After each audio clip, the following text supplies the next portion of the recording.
আমাদের এখানে আসলে সমন্বয়টা প্রয়োজন, যেহেতু এমপির হাতের কোনো নির্দিষ্ট কোনো প্রতিষ্ঠান থাকে না, আমি সমন্বয় করতে পারি, মানে এলাকার মানুষের যে চাহিদাগুলি রয়েছে, সেই জন্যই বলছি যে ওয়ার্ড ভিত্তিক এলাকার মানুষের যে চাহিদাগুলি রয়েছে সেই চাহিদাগুলিকে আমি সামনে নিয়ে এসে এবং এইগুলি অগ্রাধিকার ভিত্তিতে সেই কাজগুলি করার জন্য যে সংশ্লিষ্ট মন্ত্রণালয়ের যে দায়িত্ব থাকবে ওনার কাছে বারবার যে হলো এই কাজটি বাস্তবায়ন করা, এবং সেখানে উন্নয়ন একটি বড় ব্যাপার আমাদের।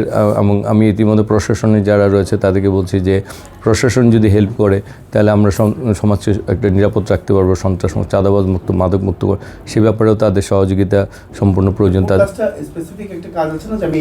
আমাদের এখানে আসলে কিন্তু ওই সমস্যাটাতে বললে আমরা সমাধান করতে পারছি না, কিন্তু মানে আমাদের এখানে অনেক রাস্তাঘাটের উন্নয়ন প্রয়োজন, সেই কাজগুলি আগে করতে হবে। আর সবার আগে মানুষের নিরাপত্তা নিশ্চিত করে চাঁদাবাজি, সন্ত্রাস এগুলি জায়গায় যাতে দলীয় নেতাকর্মীরা কেউ যাতে সাহস না পায় বা এইসব কর্মকাণ্ড এবং সমাজকে মাদক মুক্ত করা, এই কাজগুলি হচ্ছে প্রথম চ্যালেঞ্জ।